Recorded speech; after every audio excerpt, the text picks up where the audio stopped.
ଦେଖନ୍ତୁ ବନ୍ଧୁ, ଯଦି ଆପଣଙ୍କର ଫୋନ୍ ମେମୋରି ଶୀଘ୍ର ଶୀଘ୍ର ଫୁଲ୍ ହୋଇଯାଉଛି ତାହେଲେ ଏହି ଭିଡ଼ିଓଟିକୁ ତୁରନ୍ତ ଦେଖନ୍ତୁ ଏବଂ ଲାଇକ୍ କରିବା ପାଇଁ ଆଦୌ ଭୁଲନ୍ତୁ ନାହିଁ। ସର୍ବପ୍ରଥମେ ଆପଣ ନିଜର ସେଟିଂକୁ ଓପନ୍ କରିବେ। ଓପନ୍ କଲା ପରେ ଆପ୍ଲିକେସନ୍ ଓପନ୍ କରିବେ, ଆପ୍ଲିକେସନ୍ ମ୍ୟାନେଜର୍ ଓପନ୍ କରିବେ। ଓପନ୍ କଲା ପରେ ଦେଖନ୍ତୁ ସବୁ ଆପ୍ଲିକେସନ୍ ଦେଖା ଆସିଗଲା। ଆପଣ ଯାହା ରଖିଥିବେ ଆପଣଙ୍କର ଷ୍ଟୋରେଜ୍ ଡାଟାରେ ଏବଂ ଆପଣଙ୍କର ଫୋନ୍ ମେମୋରିରେ। ଦେଖନ୍ତୁ ମୁଁ ଗୋଟିଏ ଆପ୍ଲିକେସନ୍ କିଭଳି ଟ୍ରାନ୍ସଫର୍ କରିଦେଉଛି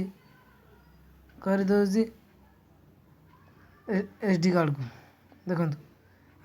ଦେଖନ୍ତୁ ଇଏ ହେଉଛି ଗୋଟିଏ application clean master.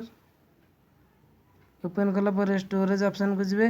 Storage option ଗଲା ପରେ ଦେଖନ୍ତୁ ଲେଖା ଅଛି ଇଣ୍ଟରନାଲ୍ ଷ୍ଟୋରେଜ୍କୁ ଆପଣ ଟଚ୍ କରିବେ। ଦେଖନ୍ତୁ ଲେଖା ଅଛି ଚେଞ୍ଜ, ଆପଣ ଚେଞ୍ଜକୁ ଟଚ୍ କରିବେ। ୟାକୁ ଟଚ୍ କରିବେ, ଇଏ ମୋର ଏସ୍ ଡ଼ି କାର୍ଡ଼ ଲେଖା ହେବା କଥା, ମୁଁ ଭୁଲରେ ଲେଖିଦେଇଛି ଏ। ଆପଣ ୟାକୁ ଟଚ୍ କରିବେ।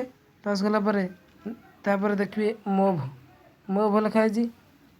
ମୁଭ୍କୁ ଟଚ୍ କଲା ପରେ ଦେଖନ୍ତୁ ଇଏ ଏବେ ହେଇଯାଇଛି ମୁଭ୍ ଆମ ଏସ୍ ଡ଼ି କାର୍ଡ଼କୁ। ଏବେ ୟାକୁ ବ୍ୟାକ୍ କରିଦେବା। ବ୍ୟାକ୍ କରିସାରିଲା ପରେ ଇଏ ଏବେ ଆମର ରହିଯାଇଛି ଏସ୍ ଡ଼ି କାର୍ଡ଼ ଷ୍ଟୋରେଜ୍ରେ। ଯଦି ଏହି ଭିଡ଼ିଓକୁ ଆପଣ ଭଲ ଲାଗିଛି ତେବେ ଲାଇକ୍ ଏବଂ ସବସ୍କ୍ରାଇବ୍ କରିବା ପାଇଁ ଆଦୌ ଭୁଲନ୍ତୁ ନାହିଁ। ଜୟ ହିନ୍ଦ, ରହୁଛୁ, ଶୁଭ ଦିନ।